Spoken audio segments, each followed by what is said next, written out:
po saan galing itong baka nyo? Ito parang haba ng bulsa niya. Oh. Natatakbo yan. Kaya ba kanina parang ano nga, tumakbo. Ayan. Nanakawin mo daw yung bulsa. Ang laki ng bulsa niya. Oh. Venus daw sabi ni sir. At ano, madami pag ano, halos ang ano, pag anak niya sunod-sunod. Malapad. Ito pala ito medyo nagkukulot yung, oo, na medyo kumukulot-kulot yung ano niya. Oh. Ito pala anak na raw ni Alas. Pero sa inyong experience sir, di ba, nagpatining kayo una, tapos breeding. Alin na mas magandang sa inyo palagi na ano? Parehas lang. Parehas lang din naman. Umaga mga talong TV, dito tayo ngayon sa Rosario, Batangas at yung nasa likod natin mga baka. Ito po yung mga breeding dito na nilalagaan yung mga paramihin. At tayo nagtanong ng ilang impormasyon lalugid sa pag-aalaga ng ganitong mga baka. Kaya samahan niyo ako sa ating video dito sa Rosario, Batangas. Tingin niyo po nandito. Dito sa lupang itong bakante. Mga baka naman. Kambing, doon ho mga Nandun naman kambing. Ito pala yung halos ang farm niya kompleto na ano. Yes, si sir. Sir, ano pa Ralph Malaluan po. Si Sir Lap, Malaluan. Ito bali papasyal na tayo ni Sir dito sa kanilang farm. Ito dati yung kambingan nila Sir.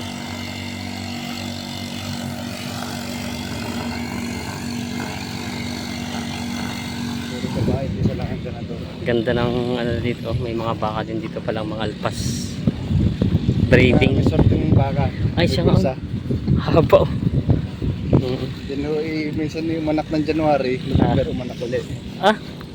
Sabihin po halos ang pagitan niya ilang ano lang din ano. Sorting nga. Swerte talaga. Parang ito galing Masbate po ano, hindi naman. May tatak na gano'n, may nakita ko dati sa kabayo, yung kabayo doon sa Padre Garcia yung dinala eh. Yung sa may ano, yung baka nila dito. Ay, ito pang ganador naman. Hop.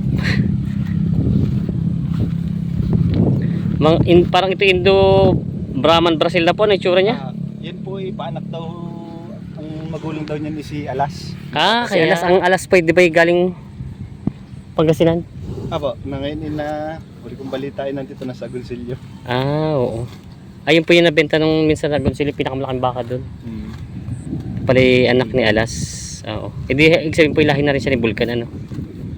Yan po yung mga baka nila Sir dito na mga breeding. Ilang beses ano niyo po ito? Ilang inahin niyo dito?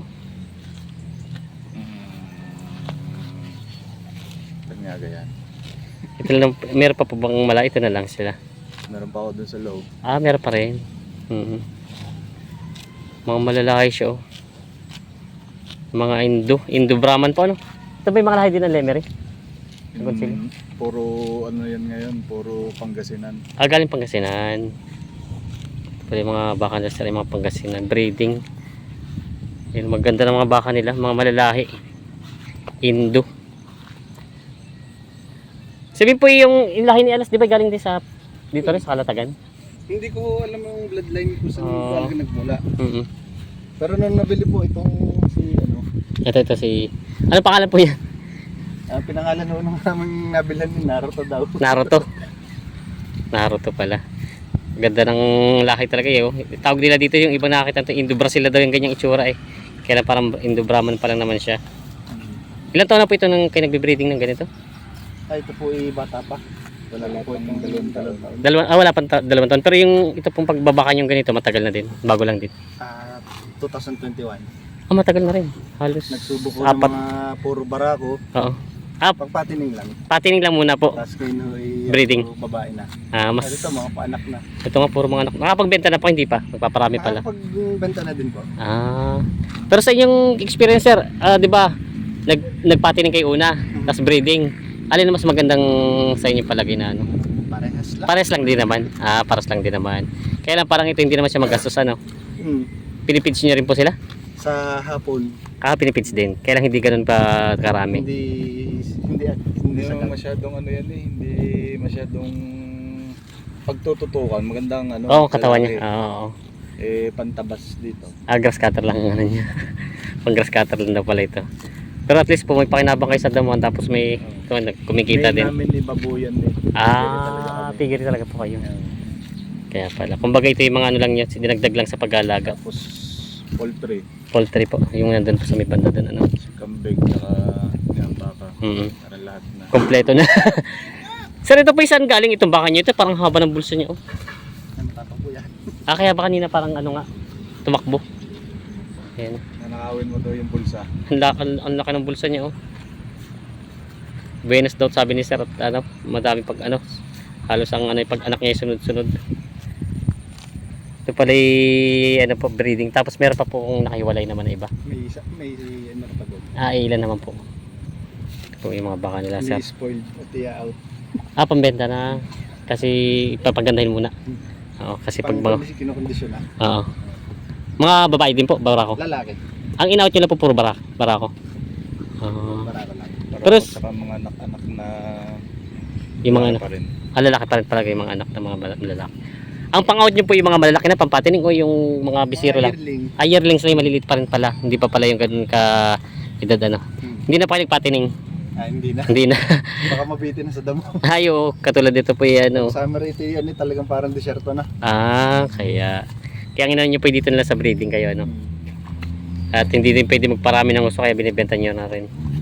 Ito, ang laki nito. Kakagaling lang sa sakit. Kaya po ganito po parang medyo tamlay siya. Sinipon ng tagulan. Ayaw nang gumalaw. Ay tumayo. Buti na pabangon nyo po. At turok ng ano. Wala ako nun eh. Sila na rin. Inisprayan lang ng ano, ng suka. Pwede pala yung suka ang gamit. Pampatanggal ng lagnat. Ito. Maganda naman talagang ang bakal na seri sa pagbinenta to ibang presyo at ibang lahi eh. Quality tinan yung ganda ng ano niyan ng mga baka, pagkabaka. Mga hindi ko alam kung tawag nila dito kasi kalimitan pang tawag nila dito yung mga Indo-Brazil na yung ganyan itsura. Mas mahabang tenga niya sa Indo-Brahman. Indo-Brahman po kasi malapad. Ito medyo nagkukulot yung na medyo kumukulot-kulot yung ano niyo. Ito pala anak na raw ni Alas. Pinakamalaking nabenta sa ano sa Lemery na baka. Po. Tapos may nakatali pa po, wala puro alpas lahat, ito lang isa. Mga nakatali doon sa loob. Sa loob na po. Natapat na tayo dito at pupunta tayo sa kambingan nila. 2021 po may 4 na taon na rin pala nagbabaka ano. 4 na taon na din. Hindi masyadong siniseryoso. Kumbaga ito yung libangan lang din po. Na pinagkakakitaan. Libangan na pinagkakakitaan. Yan, ito yung mga baka nila. Yung mga alpas nila mga baka dito.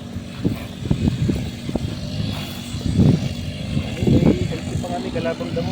Ito po yung tinatanggal nyo. Ito. Ito. Hindi kinakain, tapos madaming langgam. May langgam nga. Mga langgam na pula. Yan pala yung tinatay nyo dito na ano. Yan. Ito yung mga baka nila dito. Nag-out din pala kayo sa mga ano no? Ng mga baka nyo. Yung mga barako ang binibenta nyo. So pag may interesado po pwede silang pumasyal dito no? Titin mga baka.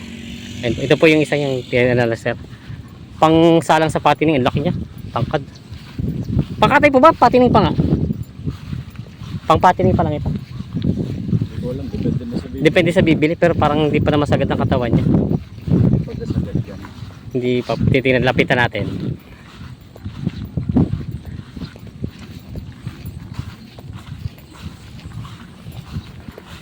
Ito yung baka niya, sir.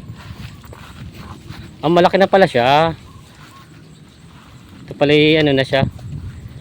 Malayo lang tingnan, laki na pala ng pagkabaka niya. Ibig sabihin, sir, ito yung ano yung sa pangkatay na ano? Katay na, Kung anong pangkatay na. gustong buyer, kung Yan. itong breed niya o pangkatay, Ito pa yung bili nyo din o paanak na? bili. Bili na din. Galing Pangasinan. Ano? Pangkatay na nga pala ito. Yan yung baka nila sir dito nga. Bibenta na raw itong pang bakang ito. Yan. Ito po yung mga baka nila sir dito na ano. Ito ay si ano pa pangalan ito? Si Naruto. Si Naruto. Ang ganador nila. Ito po yung mga ano nila. Ang ilan po ang anak niya dito? Paanak yung lalaki dito may ilan? Ngayon na yung anak niya puro babae, 3. Kumbaga wala pala kayong pangat ngayon. Wala pang barako ulit. Iniiwan yung mga babae. Mm. Yun pala. Pero kung may Gusto rin bibenta. Bibenta rin. Mapag-usapan. Oo. Grabe ang ano, ang lahi. Talagang mga gandang klase. Puro daw pala ito yung Pangasinan ng mga bakang ito. Yan.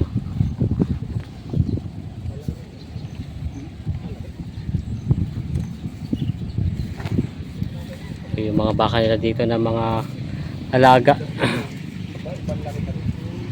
Malawak naman ang kanila tali, ano dito alpasan. Hindi ganun karami pati ang alaga ng baka, hindi sila ganun pumapayat ng ganun kapayat. Ayan.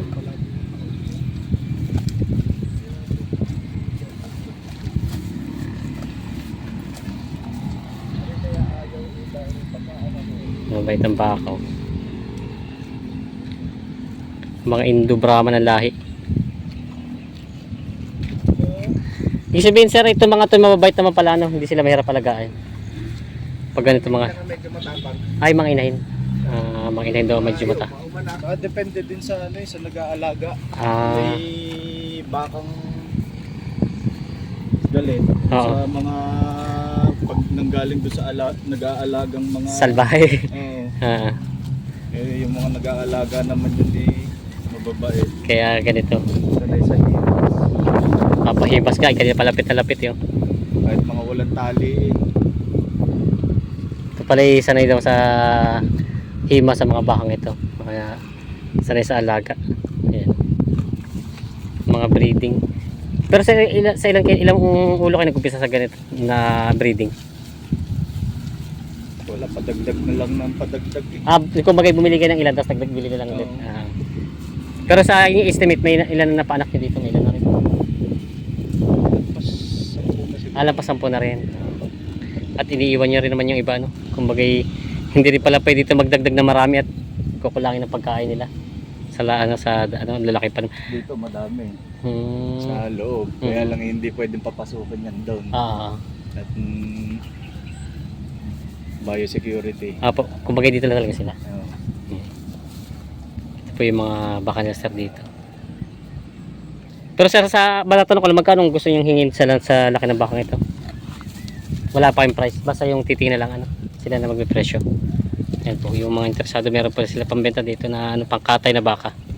Maraming salamat po sa panonood mga Talongs TV. Abangan niyo po ang upload natin ng mga video dito ng mga kambing na alaga, mga full blood Boers dito sa Rosario, Batangas. Dito rin sa farm ni Sir. Ayan, salamat po, pa-share natin video. God bless.